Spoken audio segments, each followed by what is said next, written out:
everybody. It's the Huge Pop Wrestling Podcast with your host, Huge Pop Scott. With next to me is Cody Cornett.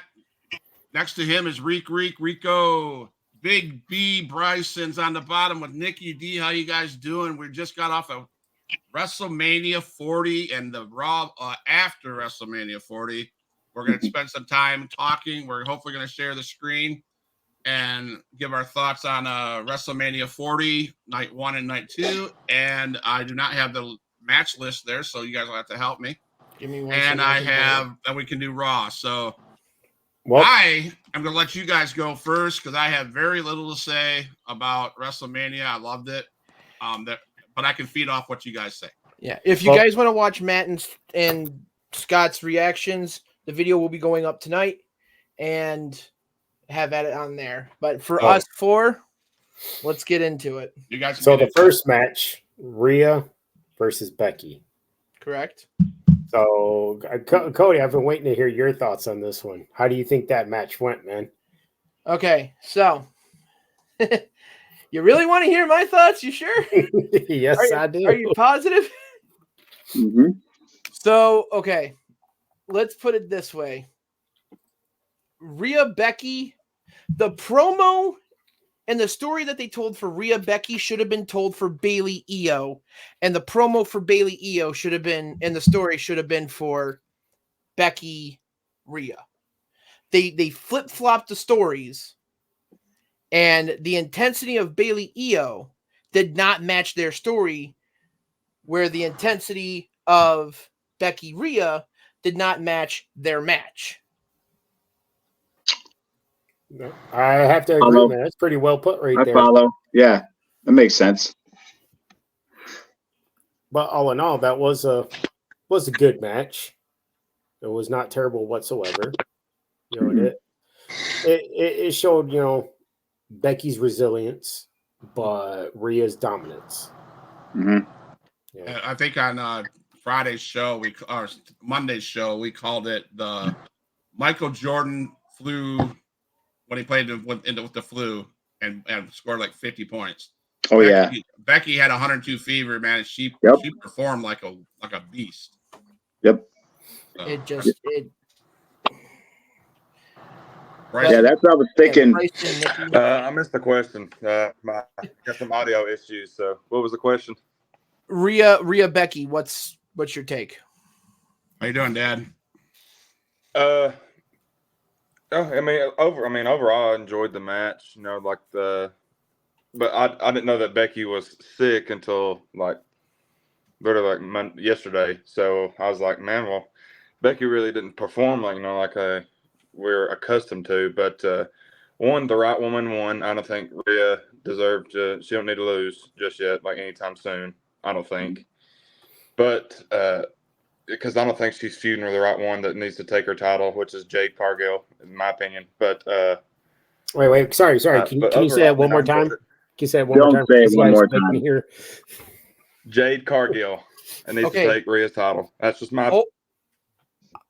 Whoa! You muted yourself there. No, I muted him. Oh, okay. Just want to make sure. So, good call, Huge Pop. You might mute me, Scott. I agree with that, but she has to win the Rumble next year.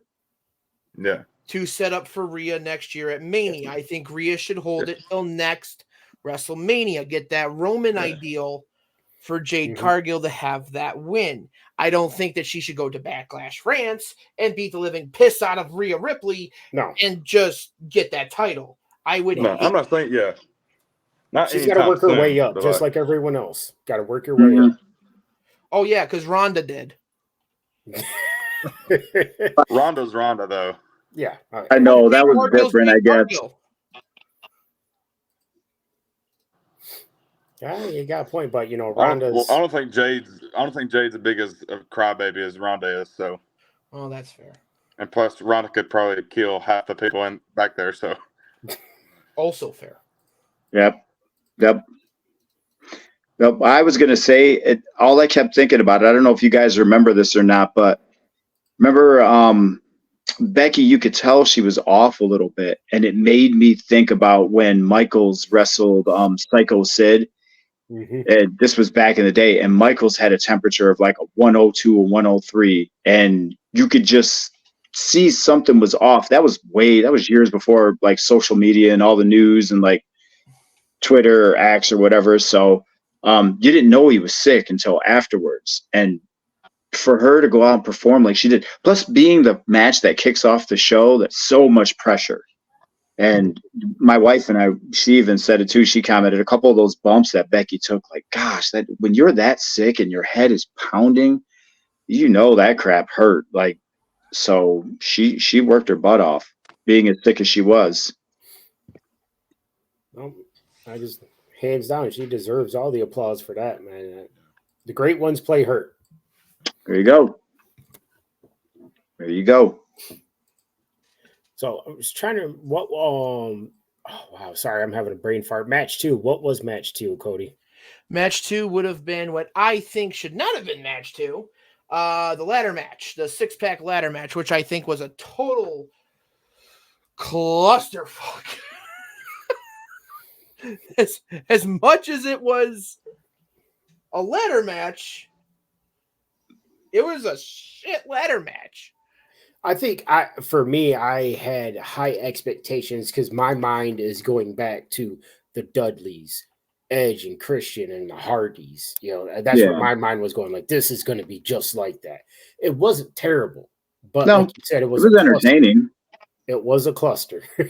Yeah, it was entertaining. It definitely had its moments. I enjoyed it. I enjoyed that match. It didn't start out that way, but then as it went, they were like different little moments in there.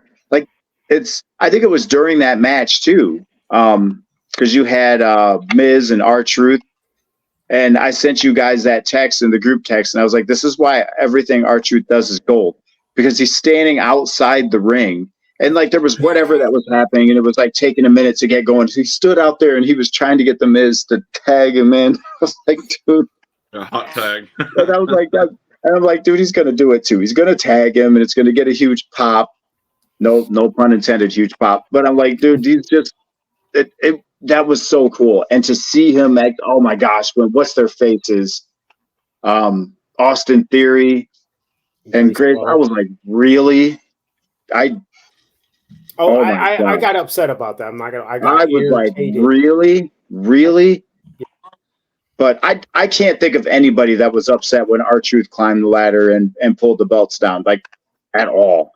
No. I was happy. Are you too upset that A-Town Down Under got the SmackDown tag titles? Mm-hmm. Yes. Why? Can't Why? Because they suck. No. Yes. Listen.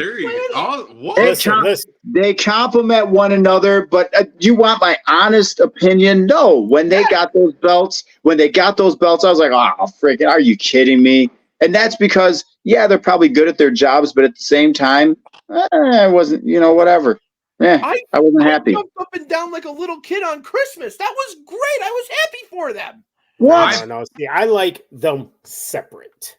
I like Austin Theory by himself. I like those two with Logan Paul.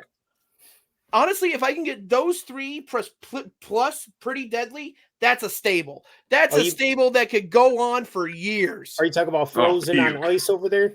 Yeah. They're good. That's what he's talking about. Let it go. I'm not saying they're bad. I'm not saying they're bad. I'm just saying I didn't pop for that. I just was like, oh, wow, okay. I just didn't expect it. I didn't expect it. How did you not expect that? Because that was my call. If all those teams on that ladder match, the two teams that you had to know was going to win it was R-Truth and the Miz, and they've been trying to push Waller and Theory down our throats. We're going to get it. I hate Theory. I can't stand Theory. Waller's great, and I think they complement each other really good. Well, we talked about this before. They complement each other because Theory is awesome, but he's got no mic skills. And Waller can talk really well, but in the ring, he's not as good as Austin Theory. But together, they complement one another. I just didn't see it coming, honestly. Really? Yeah, I didn't see it coming. The one I thought was I used to be a R-Truth. And again, it's not R-Truth the character. It's what WWE did with the 24/7 title. I thought that was ridiculously stupid, and therefore I got a bad taste in my mouth for R-Truth. He is money now that he's back. He's back. Everything, including what happened last night, was funny as hell.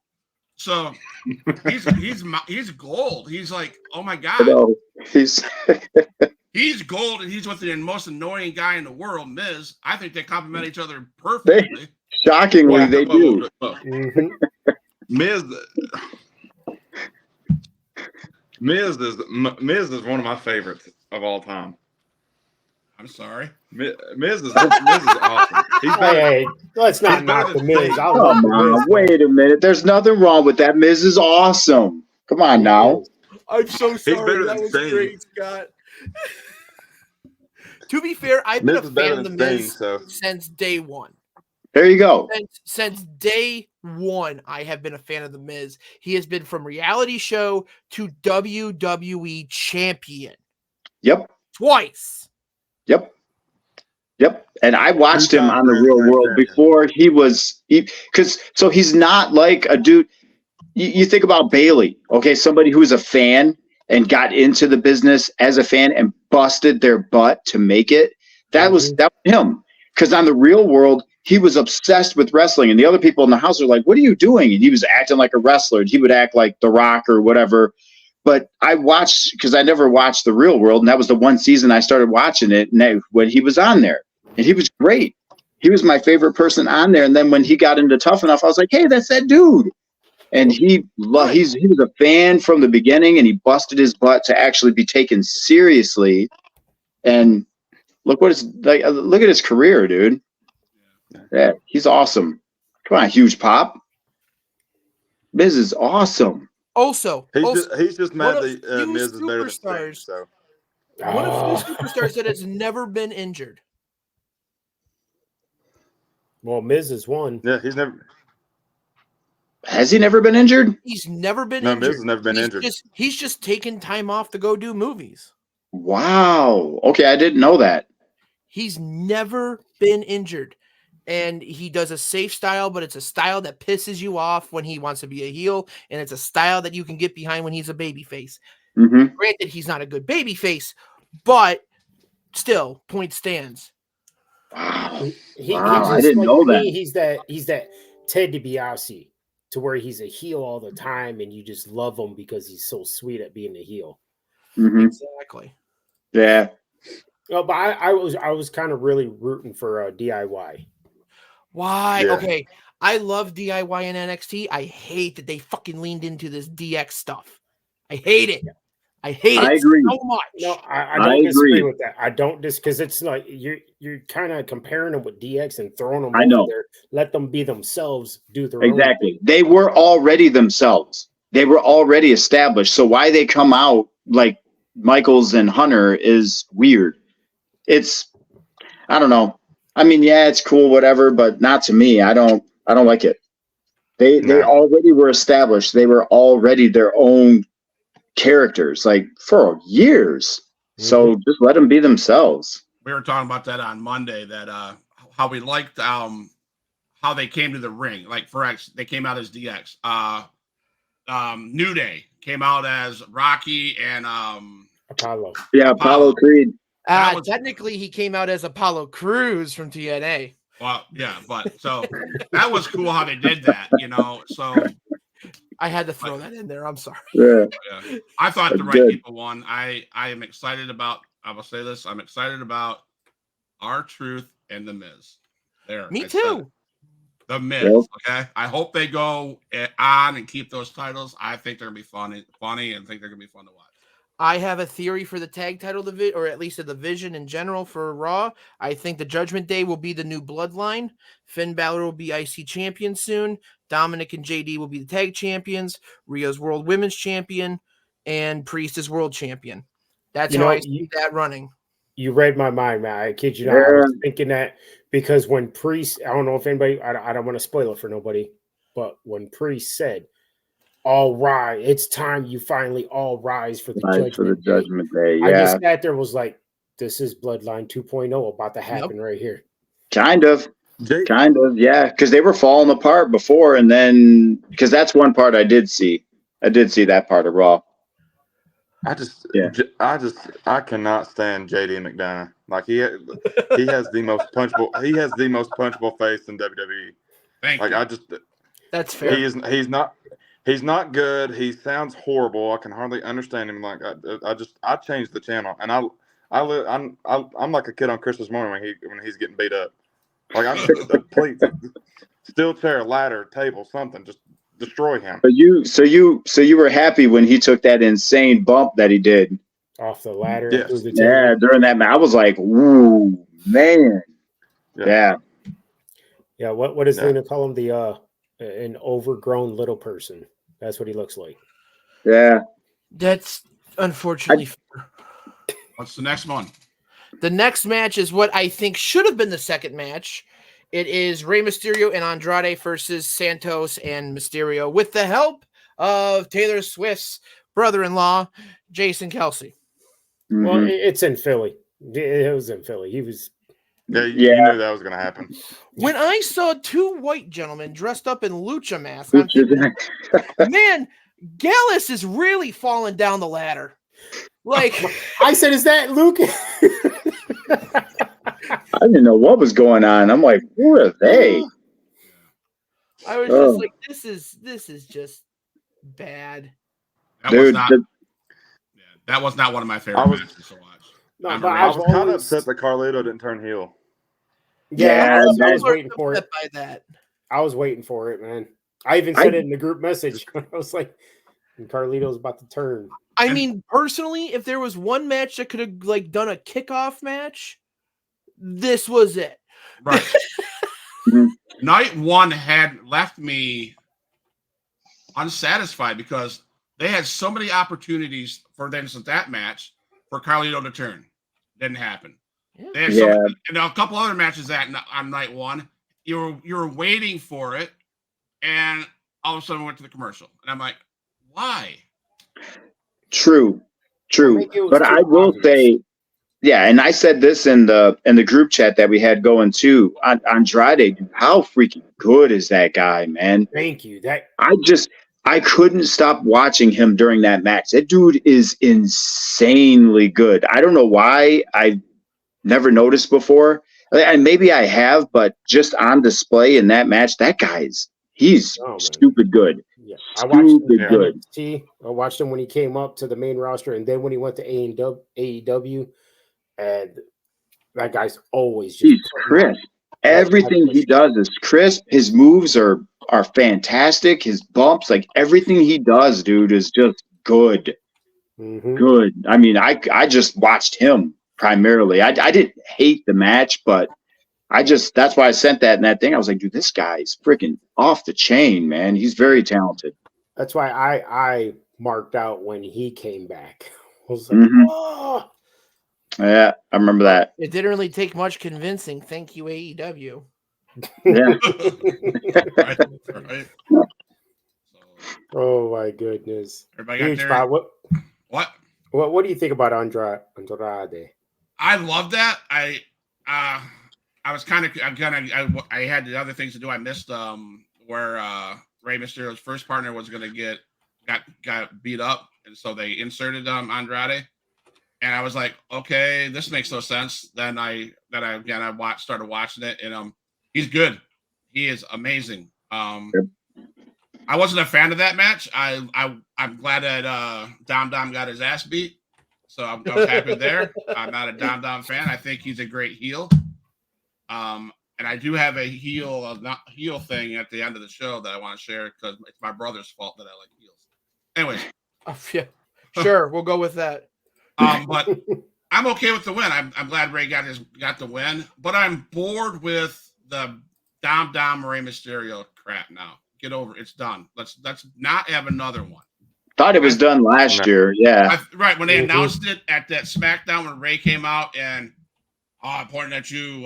We're gonna no. I was done with that. I don't want to see it again. That's one of those things I wasn't happy to see. So I guess with that said, I probably wasn't invested in that match as much.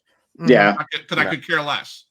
Yeah, because they had all the buildup prior to last year's match. All the buildup. And last year's match was good. Yes. It was good. That's when I was like, dude, I kind of like Dirty Dom, man. He's better than I thought. He had the interest of the year. And dude, that entrance was sweet. It was sweet. I was like, dude, I like him. I hate him, but I kind of like him. I was like, I kind of like him. Dude, I hated his guts when he was a babyface. I hated his guts when he came out, was tag team with his dad. And then when he joined the Judgment Day, I was like, you still suck. I can't stand you. And then all of a sudden, dude, he's like grown on me. He's grown on me. I think if he would have had just a singles match, he does better in a singles match, in my opinion, from watching him. I would rather see him by himself. He's way better than he used to be. Way better. Absolutely. Yeah. Next. Oh boy, love it. Yeah, we'll keep this moving because we got 2 nights to cover. Yeah, we do. Who's next? Cody, what's next on the list? The next one on the list is the brother versus brother match. I really love how they put it. Yeah, see, I think we could all just agree on this one. It was what it was. Mm-hmm. It was a brother versus brother match for the sake of a brother versus brother match. Straight garbage. I hated it, and I love Jimmy and I love Jay. Yeah, I know. I hated that. I know. They had better spots on night 2 than that match in night 1. Yeah, I agree. I can see. definitely. I did not like that match at all. It did not have. I mean, it was so. It was so funny. It was so predictable. It was like he's begging out, "Oh, forgiveness." And I'm like, I told my wife, I said, he's going to sucker punch him. He did, and it was how many. I hate. How many times do you have to super kick each other in the face and be fine with it? I swear to God, I counted 20 super kicks. I know there was a lot. It was, I mean, it wasn't Brett versus Owen. No, not even the Hardys against each other. No, Brett versus Owen though. That's a different level. That's a different level of good. But that was one of the first times I remember a brother versus brother match at WrestleMania, and that match was like, wow. And my problem with that match on that night 1 of Jay and Jimmy, they're both good. And to do something like that, no, I wasn't happy. It's weird. It's weird because they're both good, but yet when they came together, it didn't work. I don't know why. It didn't. But the crowd was into it. The fans were into it, and they were eating it up. And I mean, it had moments here and there, but it just, I don't know, it didn't deliver. You know what I mean? Like you didn't believe that they were going to tear each other apart. You know what I mean? It just like they got in there and it was just let's do some spots or whatever. Like, yeah, I don't know. It was what it was. It was a brother versus brother match for the sake of having a brother versus brother match. Yeah. Well said. It wasn't terrible, but it wasn't great like we were expecting it to be. All the build up, all the hype about it. Yeah, exactly. You just sat there like, it was disappointing. You're right. Cool. I agree, Rico. With all the buildup they had, no. Yeah, you would think they'd be wanting to tear each other apart. I thought it was the worst match of the 2 nights. I could go out on a limb and say that match could have been on SmackDown or Raw and been okay. Oh yeah, easily. Don't get me wrong. I think that those two are great. I truly believe that this was the match to quote unquote showcase Jay, because I believe and this is what I've been saying, this is Booker T era 2000 WCW. That's what Jey Uso is. He's going to be a world champion. He's going to be not necessarily WWE champion, but he's going to be a world champion nonetheless. He's going to do good things outside of the tag team, and Jimmy can lead Bloodline B team. So there you go. You think it's because together they're unbelievable, but do you think by themselves, as far as like singles competitor, that Jimmy just can he can do the spots better than that Jay can do them better than Jimmy. Mm-hmm. I think that. Yeah. It kind of seems that way. It's just there's a confidence level. There's a confidence level, and Jay has it. And Oh yeah, without a doubt. like I said, Without a doubt. together they're unbelievable. But by themselves, you got to be, it's something different. So I love them both. But I think honestly, just with this match alone, it was to showcase Jay more or less, and it was what it was. I think everybody was okay with it by the end. Again, it did its job to showcase Jimmy or Jay, and that was it. mhm. And then we go on to the tag team match. Which one? Roman and Rock versus. No, we have 2 matches before that. Yeah, that's not till later. We have the 6-woman tag. I'm eager to talk about it. Sponsored by Wingstop. If anybody caught that.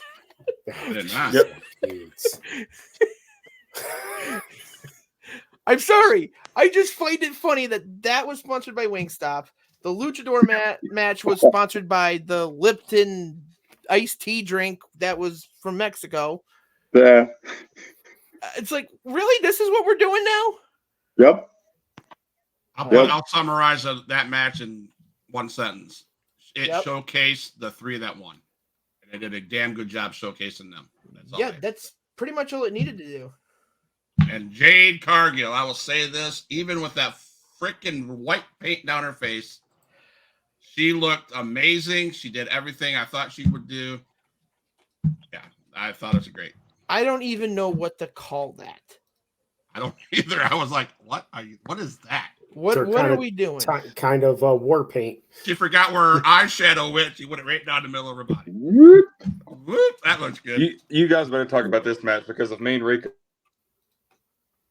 and talk about it, we'll talk for an hour. Jade Cargill. Yeah, I know. Rico for sure can. Hey, I'll bring Lena up here, and she will go on and on about Jade. What was with her hair? I don't like her in short hair. I like. Is that what Rico said? It was a wig.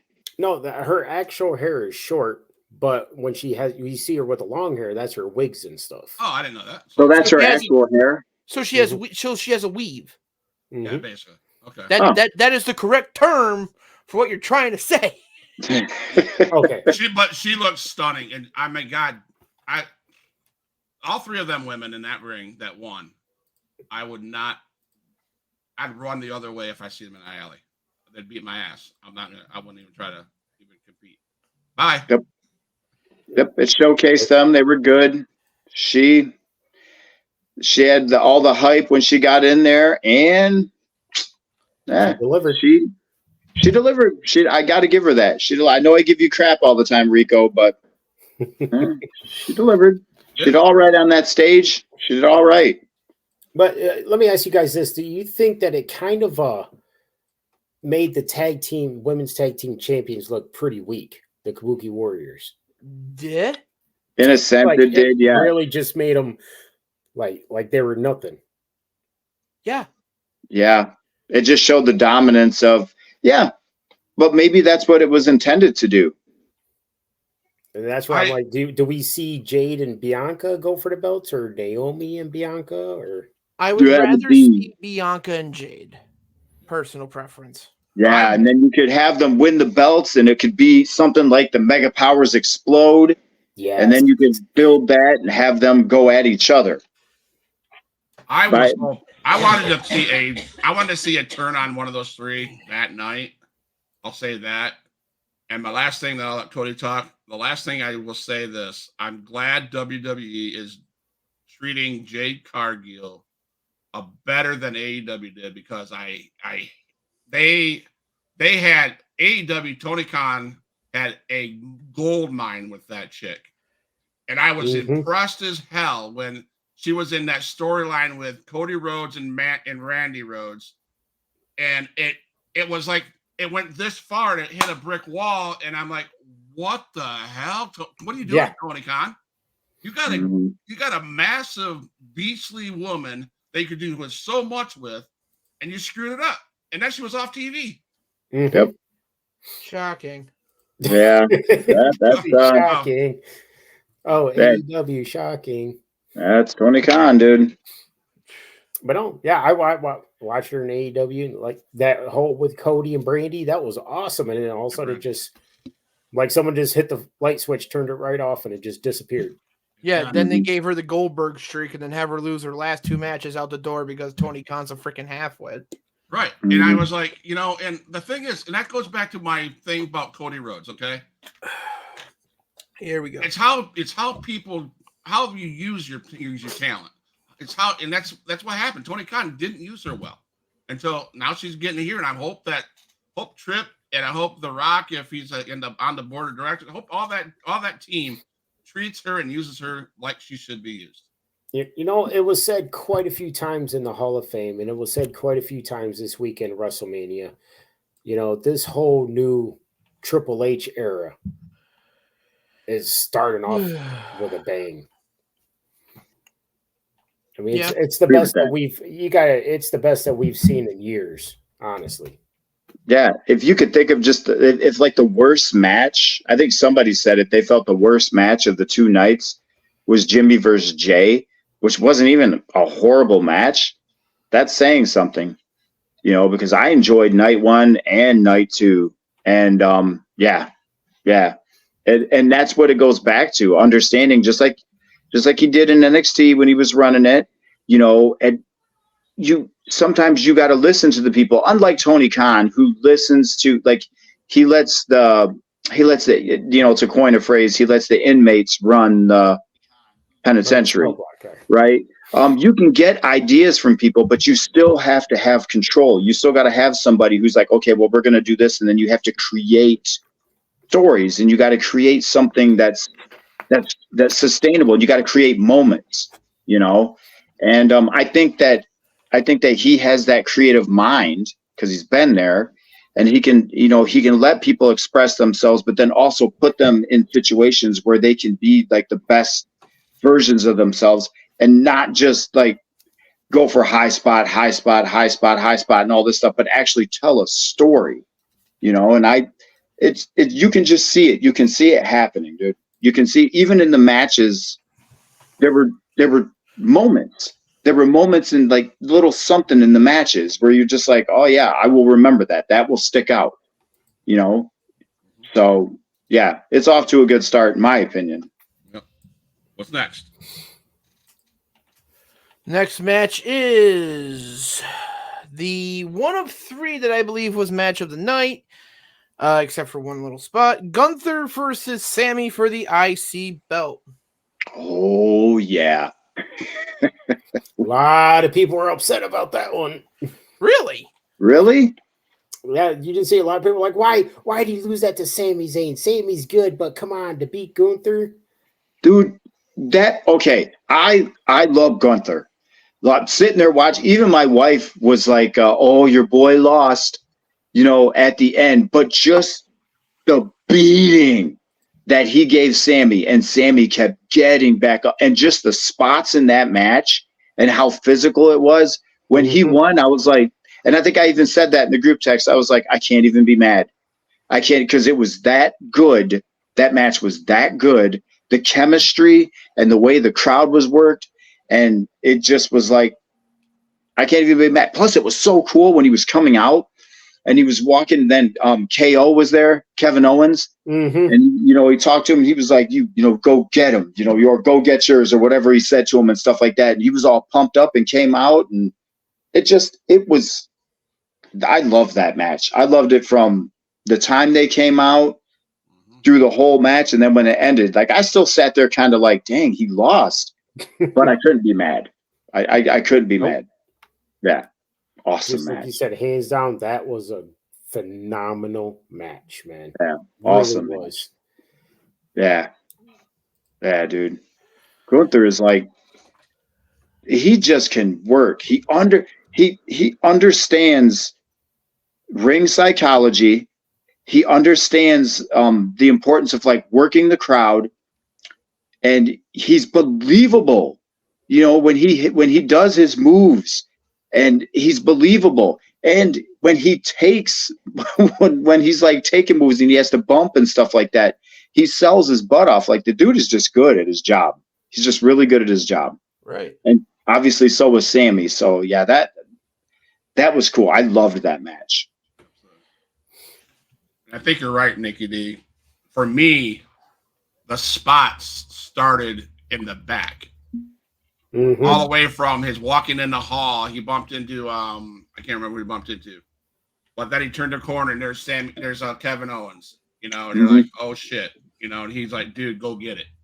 He goes kicking the wall, kicking everything, going through the gorilla room, and out comes Sami Zayn and the mountain. We'll talk about the mountain Cody Rhodes climbed, the mountain that Sami Zayn climbed, and you could, and I was more invested than that than I was. And obviously Cody Rhodes, because I could give two shits. But Sami Zayn climbed that mountain, climbed it, and beat the unbeatable. And it was amazing to me. And then after the match, he's out there, blah, blah, blah. And it's just from start to finish, to me, that was probably top two match of the whole thing. Mhm. Oh yeah. I love that match. Definitely. Absolutely. Wasn't it his wife and kid that he saw before KO I think so. in the back? Yep. And Gunther, what a beast. He's gonna be he better be in that title picture down the road. Somewhere. Oh, he's going to be hands All down. right, He is yeah. going to be. That should happen. That should happen. You're right about Sammy, though. Remember when Sammy was just a ha-ha guy? He was just like a, he's coming out, you're going to get a laugh or whatever. And you never really took him serious. And then he had magic in the bloodline. And there was that whole story that just, he made that crap work. Like, he made it interesting. And then he busted his butt and did all that. And then he had his shot against Roman. And that was a sweet match. And he didn't get it done, obviously, but you just respected him even more. So you're right. He kept climbing and climbing. So it's good to see him get his. Absolutely. That was cool. Like I said, I can't even be mad. Nope, Kind of climbed like someone else did. Cody Rhodes, huge pop. You did. Don't start. Don't start. Here's my whole problem with. I have one problem with the Gunther Sammy match. It was when he was convulsing to get back up like he was having a stroke. Oh, when he was like punching the mat and stuff like that. It took me so out of it. Well, that took me back. That took me back to like 80s Warrior, wrestling. when they got that's what it took me back to, like 80s wrestling, when they're like they're not willing to die.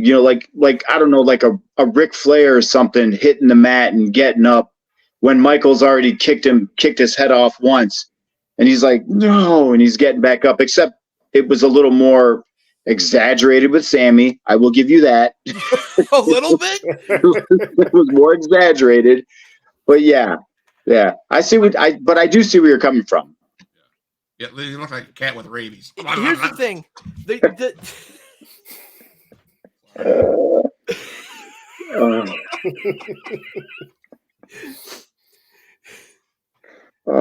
Him convulsing. So up until that point, 5-star match. After that point, 5-star match. That particular moment knocks it from a 5-star match to a 3, in my opinion. Because it just took it, like, the whole thing is to suspend your disbelief. Mm-hmm. He got splashed and splashed and splashed, and then he's just like, well, time to have a stroke, and then get up.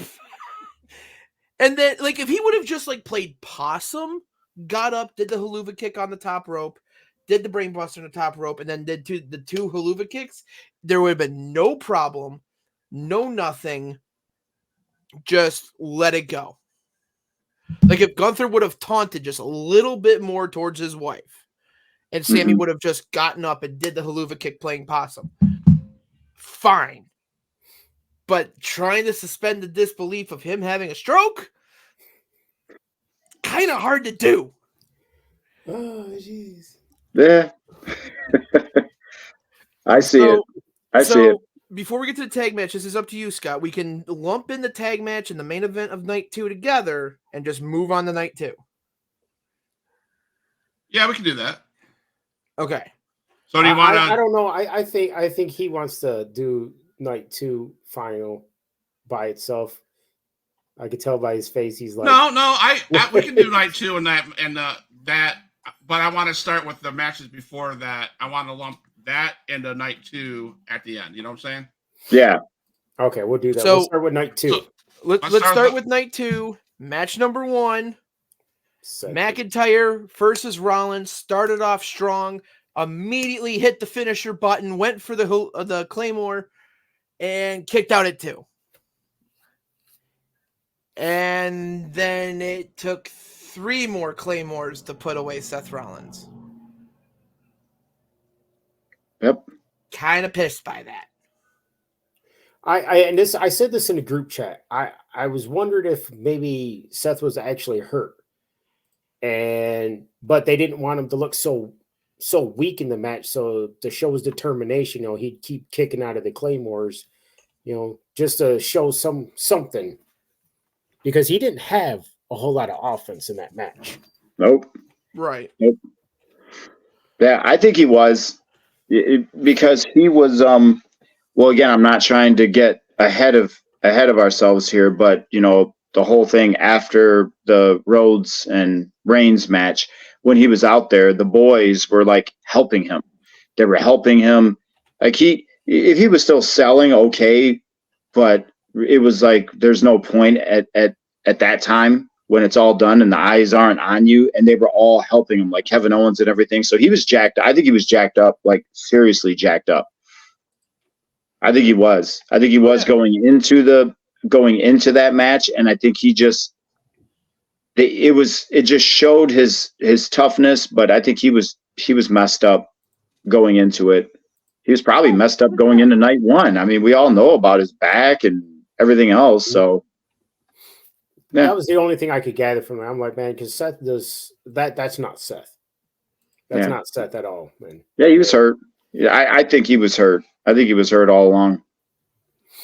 I loved his entrance. Everybody hated it. I loved it. I thought it was cool. I mean, it was that boy. I mean, I will say that she needs to go back and wear Shield clothes and not all this flamboyant, stupid Listen, stuff. with the powder puff Raiden going on over there. I hate it. I mean, I loved it, but I hated it at the same time.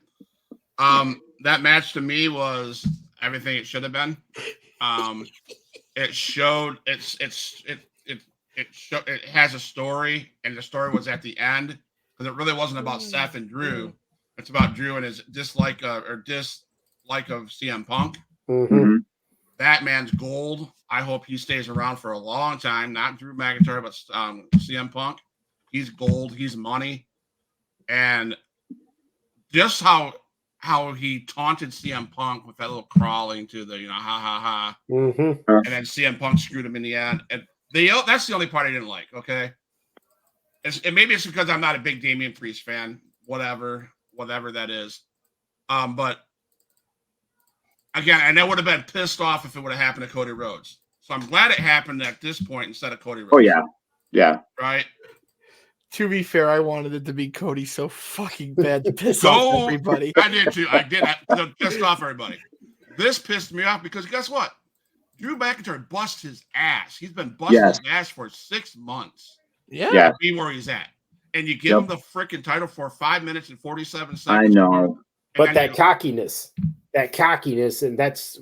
And I get that. But Damian Priest. Yeah. And it sucks because Drew won it in front of no fans.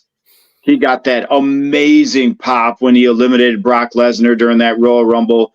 And then because he was still like a heel when he went into that Royal Rumble. And then he won the Royal Rumble and people lost their minds. He was so over. And then COVID happened and he was the champ in front of no fans. And he busted his butt during that whole time. Yeah. And I was happy to see him win. I was not I love Damian Priest. I do. But I wasn't happy to see Drew McIntyre drop the belt. But I know it fits with what they're doing. That's the only reason why I liked it, because it just made that CM Punk and Drew so much better. Yeah. And how about when he was crawling across the table? I died when he said, when he grabbed the belt and he said, I want you to know that, getting in my way will cause bad things to happen or something like that. And CM Punk was like, I want you to know that I can't hear a thing, or I have cans on. I can't hear a thing that you're saying. Dude, I died. I was like, that was gold, dude. That was awesome. So Yeah, that whole thing was cool. That's what makes CM Punk who he is. I mean, that's just exactly. He's money. Yeah. He's a smart ass, egotistic son of a bitch. Yeah, he knows. He's very good at the business. He knows what he's doing. Absolutely. Mm-hmm. So the end of it, I love because it set up the story that I guess I'm a CM Punk fan. It set up that Drew McIntyre CM Punk story. I could give a care less about what Damian Priest does with his title. Oh, well, that Judgment Day, they're going to start doing some great things. We'll see. I said it too late because when he was beating on him with his arm brace, it just hit me, and I was like, "Oh my gosh, there's a champ that's hurt." Because he was going to come out and cash in on Drew McIntyre that didn't really get that much opposition from Seth because Seth was hurt. But then when he was down, when CM Punk was beating on him, right when I was getting ready to say, "Oh my gosh, the champ is hurt," then the music hit, and I was like, "Here he comes! He's cashing in." So, it was kind of cool, but I felt bad for Drew. Still do. I don't. He's not. He hasn't re-signed. True. What? I didn't know that. He still hasn't re-signed. I thought he did. That's right. They were still in talks. They haven't come to terms. They still haven't come to terms. His deal's up in the summer. So, shoot, I thought he did. Crybaby about it. But see, that's what we talked about on Monday, right, Cody? Mm-hmm. I wish we had no internet, so we could watch it and not know that he didn't sign, not know Becky Lynch had 102 fever, not know, all these things. But go back to it is what it is. We have internet, we have dirt sheets, we have everybody talking on TikTok. You had the dirt sheets, even before really quick, off topic, like my oldest daughter and I, because she saw Iron Claw before me. And I was like, oh my gosh. And I was talking about when the Texas tornado, when Kerry Von Erich came to when he came to the WWF back then, I had no idea. I knew he was in an accident, but I didn't know that his foot was amputated. We didn't know that because there was no internet. There was no nothing. You didn't have none of that stuff. So she was like, you didn't know that? And I was like, no, nobody did. And it just was like, I knew that he wrestled a little different, but he played it off so well. Those days are gone, they're gone. Nope. There's no secrets anymore. So here's my question. So is everybody here a football fan? Yeah. Okay. Do you guys watch ESPN and all the sports talk shows and everything that's on basic cable? I try to catch First Take. I get, Okay. Much as I can. I would love for there to be a show that actually has not necessarily insider knowledge, but has the knowledge of the contracts, has the knowledge of the not necessarily what storylines or what, but I would like it to be like football where they're talking about the contracts, the stipulations of contracts, shit like that, because at least then we would know what's going on. Granted, it was a publicly traded company and you used to know all that shit, but now TKO is the one that's publicly traded and WWE is just a part of it. So you can't even see if contracts are up or not. You have to go by what dirt sheets say, what the actual wrestlers say. It sucks. And I wish there was a show out there that could not necessarily the storyline part of pro wrestling, just the business side, the logistics of pro wrestling, and analyze that. I would love that. I think the only thing that comes close to it, Cody, is, and if they do more of the storytelling thing, is Busted Open. They do okay with it, but and those guys are brains over there, of course. But we've seen one in the next match, I think, or one of them in the next match or two.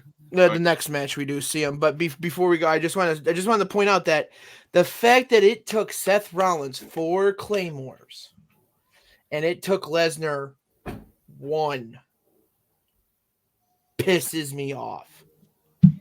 Dude, I forgot about that. That's a good point.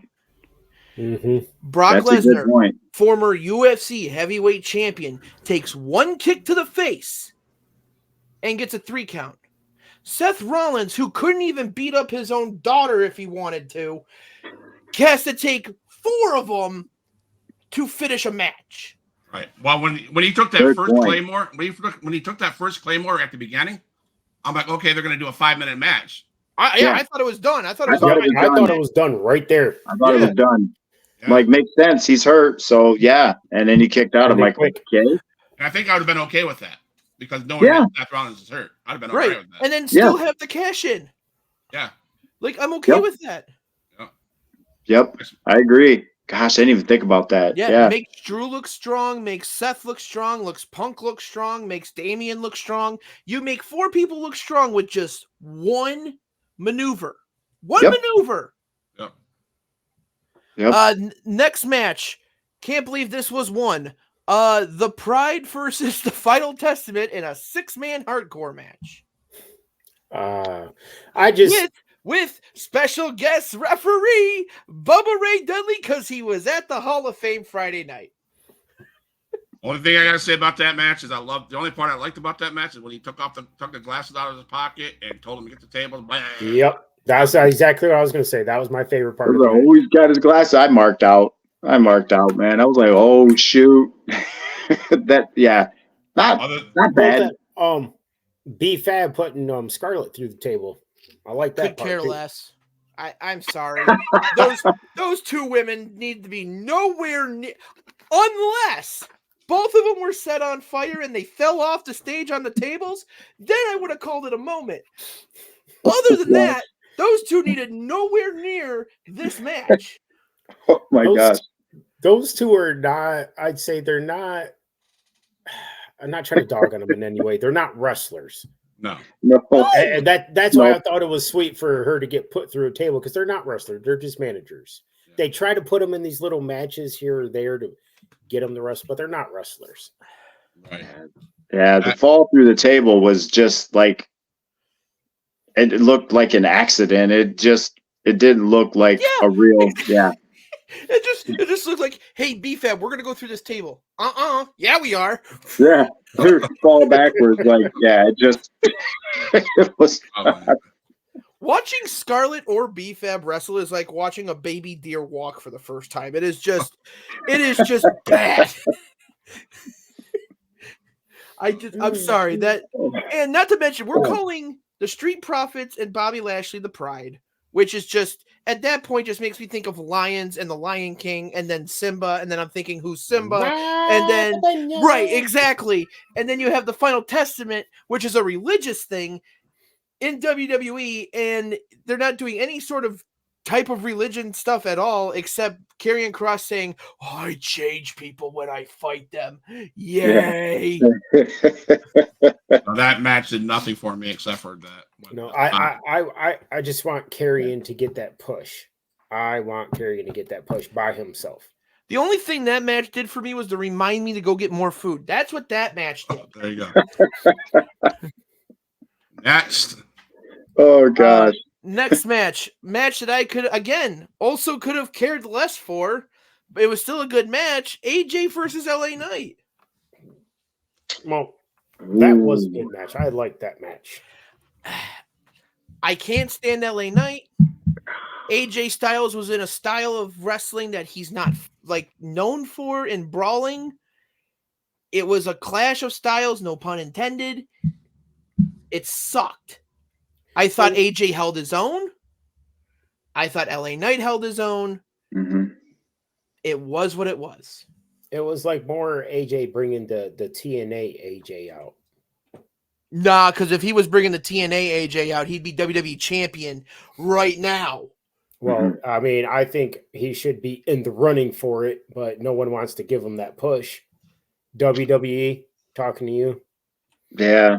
That match, just watching that match, LA Knight's over and all that stuff, and he's entertaining, he's cool and stuff like that. But AJ is just insanely good. He's so good, everything he does, and I just sit there and watch it, and I'm like, I don't think I sent it in the group text, but I wanted to say they should be doing more with this guy before he can't do what he does.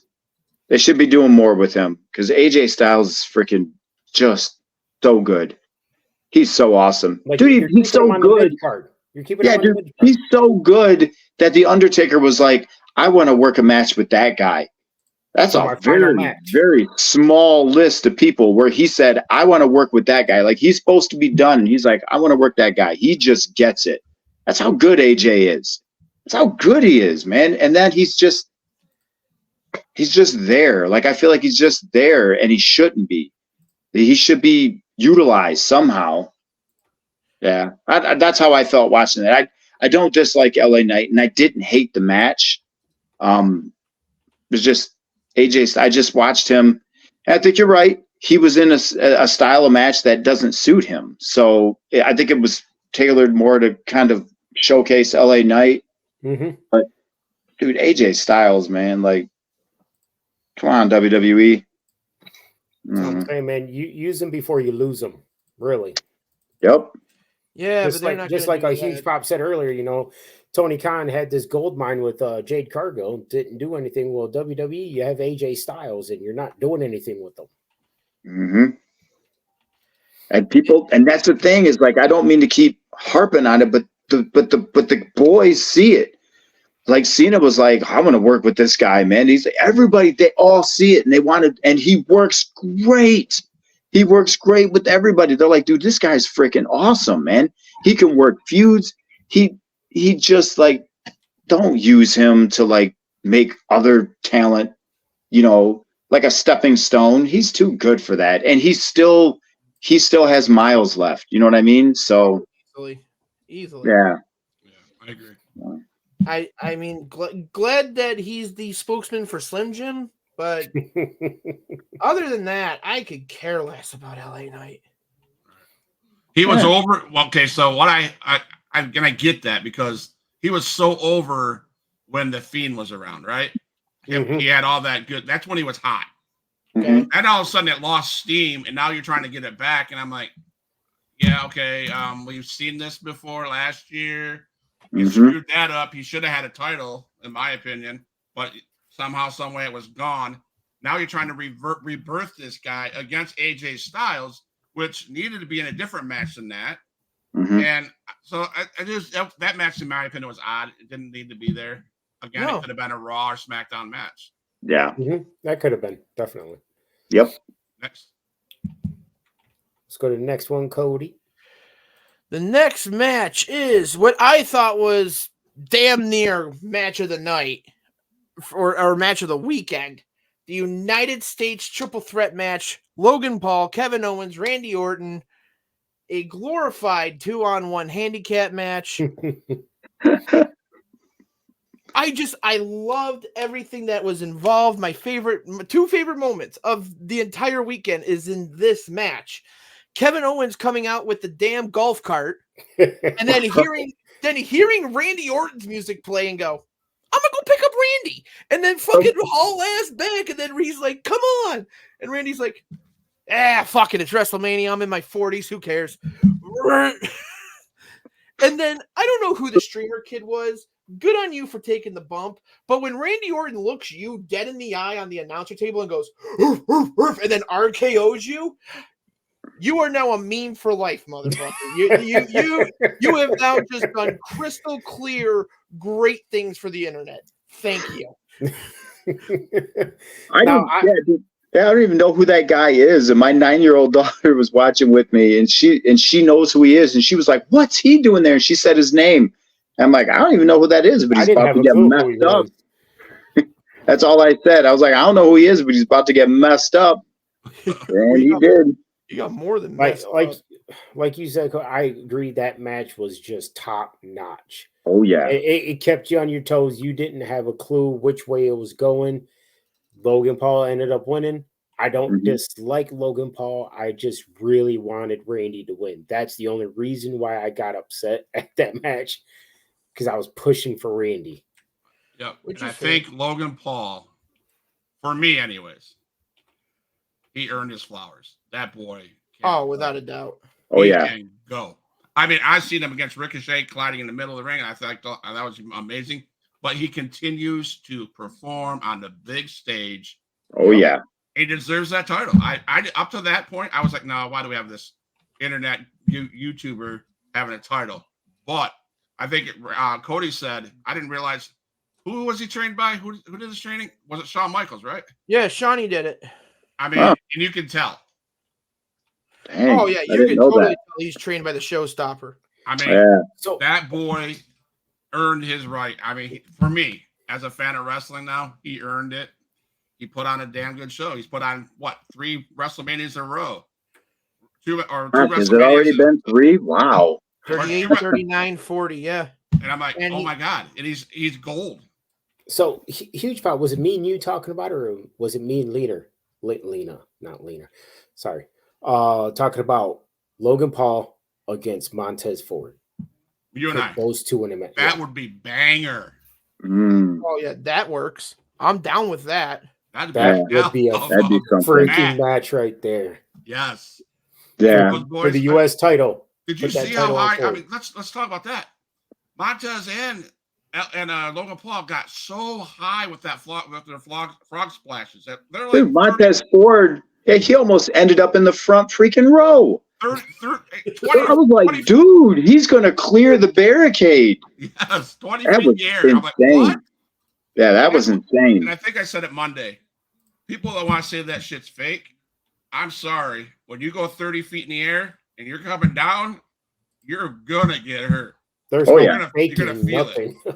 Oh, yeah. Oh, yeah. So, Yeah, the thing too, Cody, like you said, I kept freaking out about that. And I was telling my wife, like, Kevin Owens backed up in his stinking Owens mobile, that little golf, and he got him. And then he was like, come on. And when Randy Orton hopped on, am I remembering this wrong? Or did Randy Orton actually point at, at the ring while Kevin Owens was flying down there? He was pointing. It was like, dude, it was awesome. Like everything about that match, the entrance, like the entrances, the entire match, everything. Even when he got out of the ring, when Logan Paul, like, you know, got out of the ring, was like, you guys go at it. Everything was just like they were beating the crap out of him. And then you should know better. You never trust a Viper. And then he came up behind him, and Owens called him. He's like, we doing this now? Are we doing this now? We're okay. And then they just started beating the crap out of each other, like that. Yeah, I loved it. I loved every second of that match. that was good. Oh, yeah. That was a great match just to showcase Logan Paul's talents, Yes, absolutely. let alone everybody else's. But I know God, we want to talk. that match could have been like the best match. Also, it's right up there. Absolutely. Both nights, amazing match. And I know we wanted to talk about Raw, but I don't know if we're going to get to that because we want No, to it's just WrestleMania time. uncover Raw. Undercover. I'll touch base on what happened the opening 45-minute segment of Raw, which I thought was way too long. But Yeah, way too long. anyway, hey, Raw was a first hour free night, so yeah. So take it while you can, guys. the main event of both nights. I think it played out like everybody thought it would play out. The Bloodline wins. Bloodline wins. Cody Rhodes wins. End of story. I called it. Start of another. But I did not expect The Undertaker. Yeah, that was the one thing I did not call. That was the one thing I didn't call either. Mm-mm. Because everybody said, Taker's going to be at WrestleMania weekend. He was at the Hall of Fame. So I was like, oh, okay, that's why he's there. Right. I was confused by why he was there until we talked on Monday. He is the peacekeeper, and he's the judge and the jury, and that's what he is. And that makes that that made sense.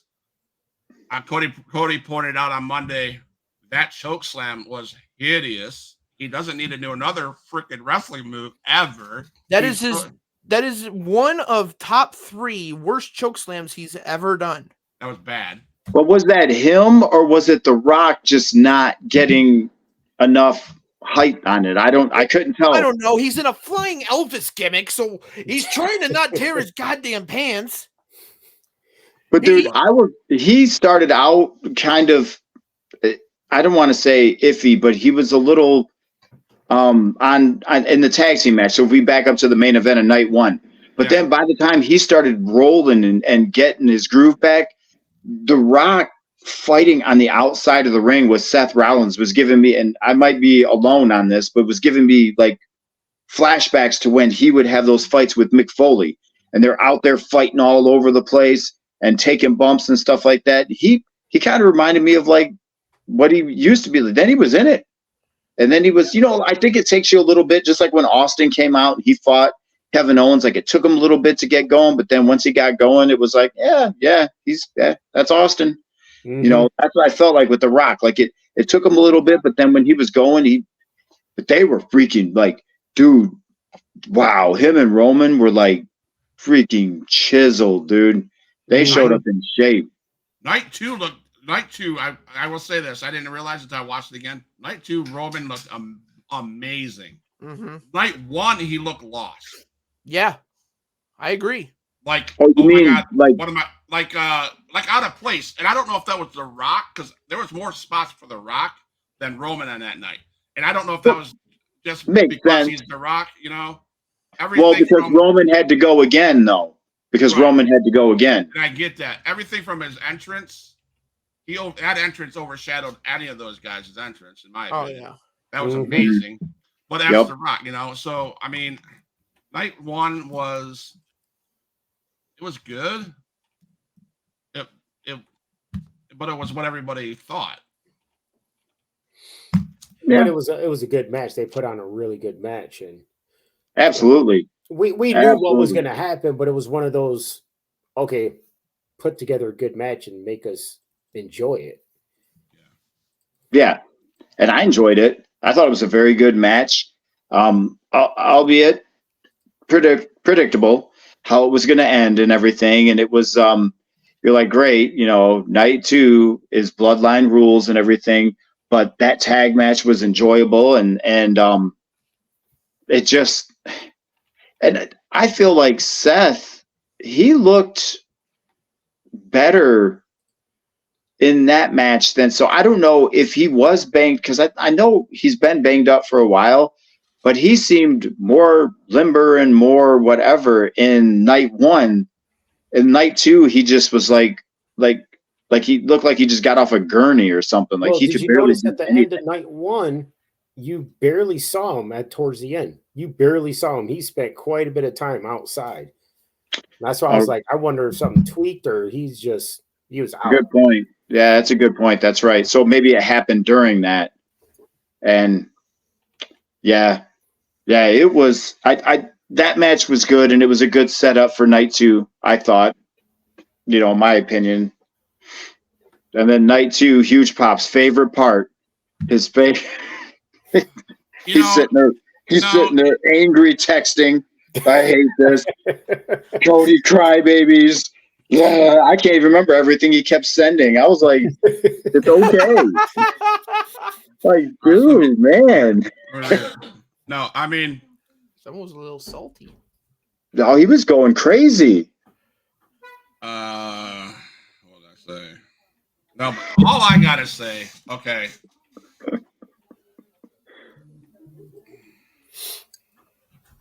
Sorry, I was hearing something. I don't know.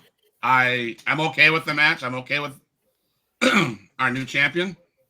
Are you now? I mean, yeah. Let's make it work. Let's see what you're gonna do. I'm not gonna say anything until I see what they're gonna do with him. No, that's my. I said it in the text. We've talked about it before. What? If you're gonna have him beat Roman, you better have him carry on and do something amazing, not just what happened in AEW when Jade got beat. But before you play that video, I just have to point out something.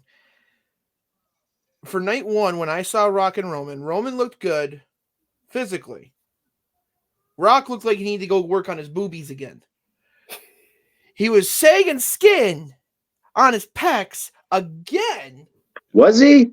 Oh, yeah, you could see. There was like a little ruffle right here on his left side that they were hard camming hard. My wife said, he needs to go back to 1998, sue that plastic my wife surgeon. said to me, she goes, my wife, Miss Edie said to me, she goes, has he had surgery? And he must have did something. Oh gosh. So I'm gonna try to play this one. Ready? Mm-hmm. All right, let me talk about this WrestleMania 40 Night 2 main event. One, the match was amazing. It was everything it needed to be. It was everything we wanted it to be. It was Roman having that aura around him. The crowd was into it. Cody overcoming all the odds to finally finish his story and win. We all know what happened. Here's my things, right? I have a few issues with it, then we'll move forward. Number one, I thought it was too overbooked. I know everyone's loving it, and I'm not saying that you can't love it. This is just my opinion. Taker coming out was a little too much. It was all, I get it. I saw the reaction videos posted by all these creators, and they loved it, and they sold everything, and I get that. I get that. It was fun, but I just feel like it was just a little too overbooked, in my opinion. Just too much was going on.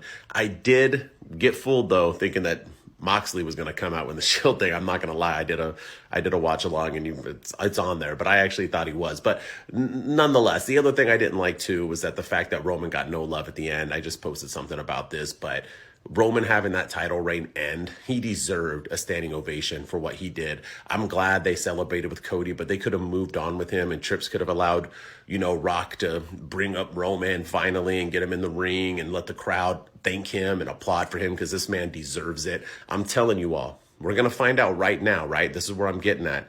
Is Cody that dude? Is he going to help carry the WWE like Roman Reigns did? Are the ratings going to stay the same? Are they going to go down now? Are they going to go up? What are we seeing? All these Cody crybabies, I never called you all that, but wanted Cody to be champ. Here it is. What's he going to do with it? What do we do after he finishes the story? Because y'all don't realize how much this man did. You really don't. And hopefully you guys will start appreciating him now.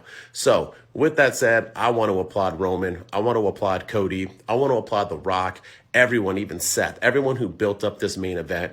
WrestleMania 40 Night 2 couldn't have been any more perfect. Might be the greatest WrestleMania of all time. I know it's fresh, but what do you guys think? Let me know. You think Cody? I 100% agree. This man, Roman Reigns, carried this business for 4 years. Whether you like him or not, why did we watch SmackDown? Because we were hoping that Roman Reigns would be there at the Bloodline. Yep. Why did we watch Raw? Because hopefully he would be there. He wasn't there all the time. Now, I'm not going to say he was all the time, but he sold seats. That Bloodline and that Roman Reigns and Paul Heyman, all of them together, sold seats, made wrestling relevant again. And my fear is the same one that he has. I will, and I said it just a second ago, I'll sit back and I'm going to watch. I hope Tripp is right. I hope they give Cody Rhodes a good storyline, and I hope he can carry WWE like Roman Reigns did. Because let's face it, Roman Reigns was amazing. Whether you like him or not, he was amazing. Yep. And am I bitter? Yes, because of storyline then. Yeah, because Cody Rhodes beat him. But I'm okay. Now I want Cody Rhodes to be able to do what Roman Reigns did. If not, why watch? Why watch if not going to do anything? And from what he was saying, I fully actually agree with that. Where, like when Michaels beat Flair, Michaels departed so Flair could have that moment, in the ring. It's he should have got something like that. Right. They've brought him up a couple of times. They've been giving him his props, but I see where you're coming from with that huge pop. And yeah, that should have happened. He should have been able to at least, get that in the ring. And one more statement before Mr. Cody Cornette says something. I seen you disagree with the statement he made about oversaturated. In my opinion, as a wrestling fan, I didn't need to see John Cena. I didn't need to see The Undertaker. I wanted to see Roman Reigns, Cody Rhodes battle it out. That's what I was hoping for. But insert Seth Rollins, although that was cool as hell. I marked up because I was like, oh my God, oh shit, oh shit. My wife's like, what? I think Moxley's here. I went crazy thinking he was about to come down. And the best part of that match was, the best storytelling in that match was when Seth Rollins comes in with the Shield. Roman Reigns has a chair in his hands. He had two choices. He could have ended Cody Rhodes' story as a little bitch and pinned him with a chair shot. But Jesus Christ. he chose to get revenge on Seth Rollins, and that cost him the match. That's my opinion. Which was cool. And I was biting my tongue because I know we were like going around here. I didn't want to go out of turn here, but look at you were not going to have just Roman and Cody because you had all the bloodline coming out, so you weren't going to have just that type of match. So that's why I was actually a fan of what happened when the people were coming out and like helping Cody, because and with all due respect, I agree. I get that. With all due respect, yeah, I get that. yeah, because it's like the bloodline always interferes and always comes in and helps out. And I get that. I get it. Okay, Yeah. I think Cody's going to blow a gasket over there. But John Cena had to have a walker to run down the aisle, it seemed like. Oh, he ran. Yeah, he did. He sure did. Dude, they popped for that, and he came out, and I was like, yeah, I thought it was cool. And then I see him, and I remember, oh yeah, he's like 20 pounds smaller than he was, and he ran. I was like, oh, but he picked Solo up a couple times. I'm like, okay, so he's still strong. And then when the Rock's music hit, I'm like, oh, they have history. This is cool. And then when they got in the ring, it wasn't the same like it was when they fought each other at back-to-back WrestleManias. Because Cena weighs 130 pounds now or whatever. I don't know, dude. He just looks frail. He just looks frail now. So his clothes all hang off of him. Mm-hmm. And I was like, just rock bottom him, dude, and get him out of there. And that whole sequence. I don't know. I'll probably say too much, so I'm going to shut up. I'm anxiously Cody. Yeah, it's Cody. It's Cody's turn. We're gonna mute his mic. No. Let's get one thing out of the way. Did everybody there needed to be there? No. We can all agree on that. Mm-hmm. Was it fun? Yes. Oh, yeah. Was it, as a wrestling fan, going through 40 years of WrestleMania in front of your eyes? Hell yeah. I agree. When the Shield's music hit, 5% of my heart went, oh, they made a deal with Tony Khan. No shit. Yeah. And then when I see Rollins come in hobbled and takes a Superman punch, I'm like, okay.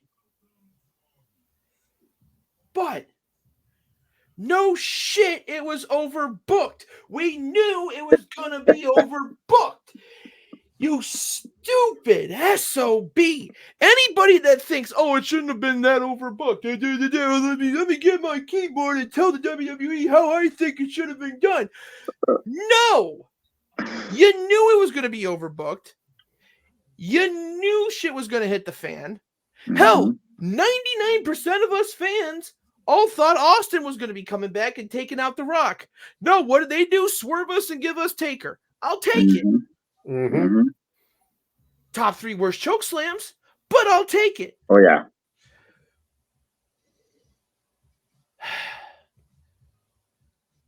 I hate The Rock.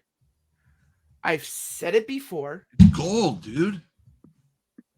Yes, and that's what's making me love this more because of how much I hate that Samoan prick. And that's okay. Go ahead.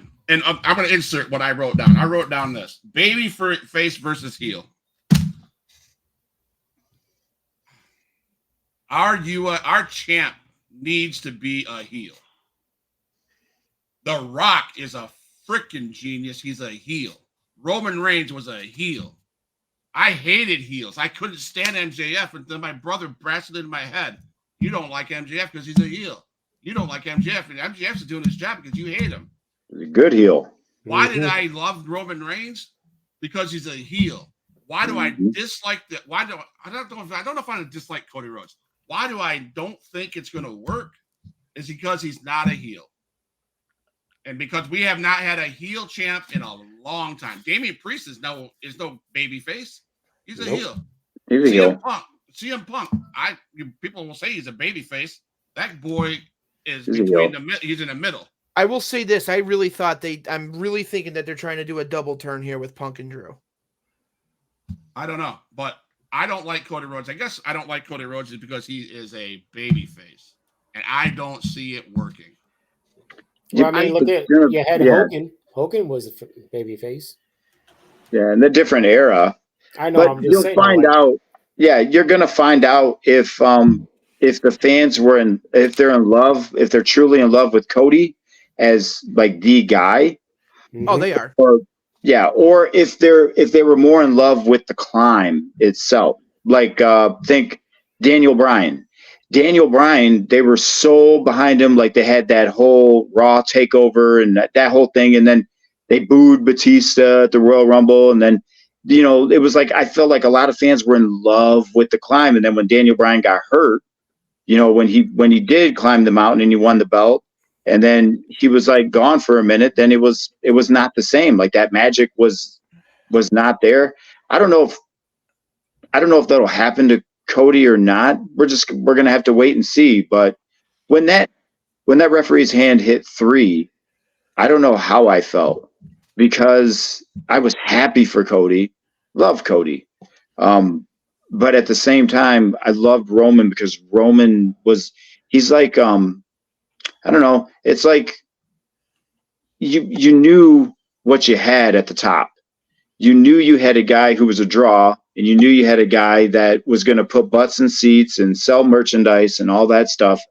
And then when that hand hit 3, I was like, oh shoot, there it goes. Mm-hmm. There it goes. So like now I was a little nervous. I was happy, but then nervous because Roman busted his butt. He was that dude. He was that dude for years. So And now maybe, it's like, and maybe that's why I'm uncomfortable, because like he's been that dude for years. mm-hmm. And maybe I hope they have that right. I hope he's the right dude. I really do. I hope Cody's the right dude. And Nikki D, what you said, I think that perfectly kind of like explains it. Like that's what I was feeling is I'm very happy for Cody, but I'm afraid it might just be the climb that he did. I mean, I'm very happy Everybody for was me behind too. But let's go over the faces of the WWE. I got very few minutes. That's fine. I can make it quick. Hogan, 80s and the early 90s. Shawn Michaels, Bret Hart, both of them had to share the responsibility. Yep. From New Generation going into the Attitude Era. Austin Rock, same thing, shared the responsibility. John Cena, Ruthless Aggression.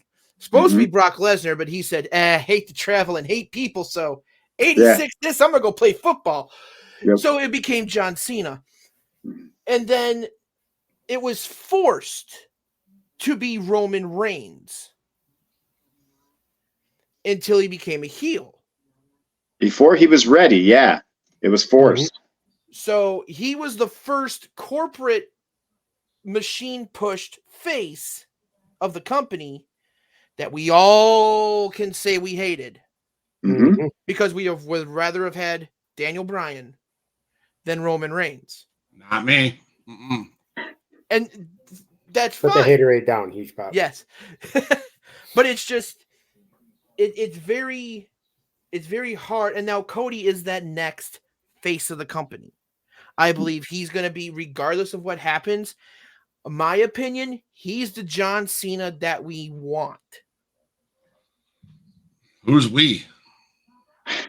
I've always loved Cena. Us fans. Like 99% of casual fans will be like, Cody is good. Like not most of them were. Cena was good. Yep. When it comes to the hardcore fan base, that's what's going to tell if Cody was over or not. I think Cody's over with the hardcores as well. Mm-hmm. So it's gonna be a real. I think we're in Triple H's golden era. So we're gonna use Cody as Hogan. Ah, okay. Hey, they built it up for 2 years, And they built it up right. And I thought it wouldn't work, and I was wrong because he got even more fan support. Exactly. And speaking of Triple H too, am I the only one who caught the fact that he replicated Triple H's entrance for one of his WrestleManias? Now, granted, he had that helmet on, which is kind of like the Cody thing, but yeah, that I saw Triple H and Stephanie, and I was like, oh, that's so cool because I said that to Lena. Yeah, because he's always said that Triple H was his favorite wrestler. So when he did that, I was like, that is so cool that Cody did that. So also, quick side note, the guy that did Bray Wyatt's masks, he did Cody's mask as well. Nice. Oh shoot, I did not know that. So one last question before I get off here. What did The Rock hand Cody Rhodes last night? I can answer this. I actually can answer this with confidence. Okay. So Cody Rhodes had noted either in a podcast, an interview, something, and said that I have this silver watch and 3 other people have the silver watch. Roman had it at the Hall of Fame, and I'm going to assume that it's Seth and Rock. I think Rock handed back the watch when he said, "Don't break my heart again," meaning don't bitch out and leave when you lose, as a gesture of good faith, as, yes, you are my champion, but I will be coming for that belt. I like that. Mm-hmm. I do too. Really. I also like the idea. Someone said it's a lighter because The Rock said it. But I hope it's like that. I hope it is that. But prediction, not a spoiler. Yeah, spoiler, not a prediction. I believe Rock is going to beat his ass and be our champion sooner than later. Wow, really? Yep. Not yet. Oh yeah. So anyway, I really do have to go, guys. It's been a wonderful hour and a half with everybody. Even though Bryson couldn't get his internet together, hopefully he's hearing me. Be money. But it's been awesome picking apart night 1 and night 2 of WrestleMania. Yeah. Guys, can't wait till next Monday and Tuesday for another round of week with 4 of you guys. I really appreciate every single one of you, even though you guys put up with my crying because Cody Rhodes is champ. I think we'll get over it. We'll get over it. Anybody that's watching the Huge Pop Wrestling podcast, tune in at noon tomorrow Central Time. I have the opportunity to interview WXW, which is Alpha's promotion, his TV champion Chico Adams, and he is on Saturday for the final battle at WXW. He is fighting Bobby Fish.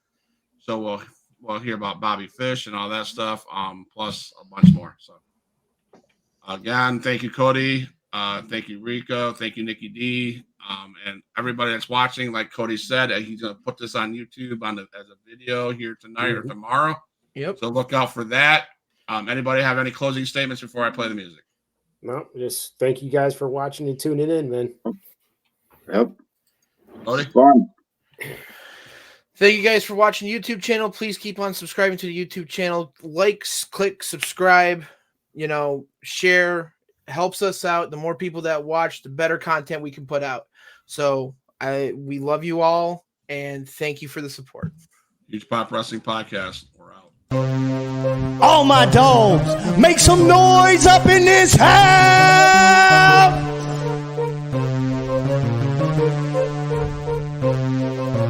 Who is in the house? Who is in the house? It's the gangster of destruction, so you know what's going down. And when the drive-by's coming, then you better hit the grind. Cause when your body hits the canvas, then your head is knocked out.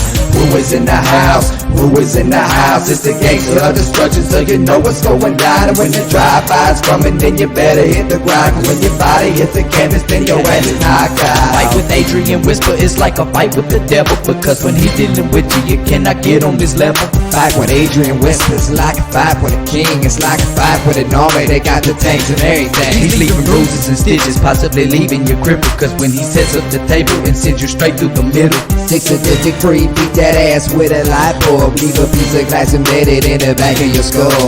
Who is in the house? Who is in the house? It's the gangster of destruction, so you know it's going down. And when the drive-by's coming, then you better hit the ground. Cause when your body hits the canvas, then your ass is knocked out.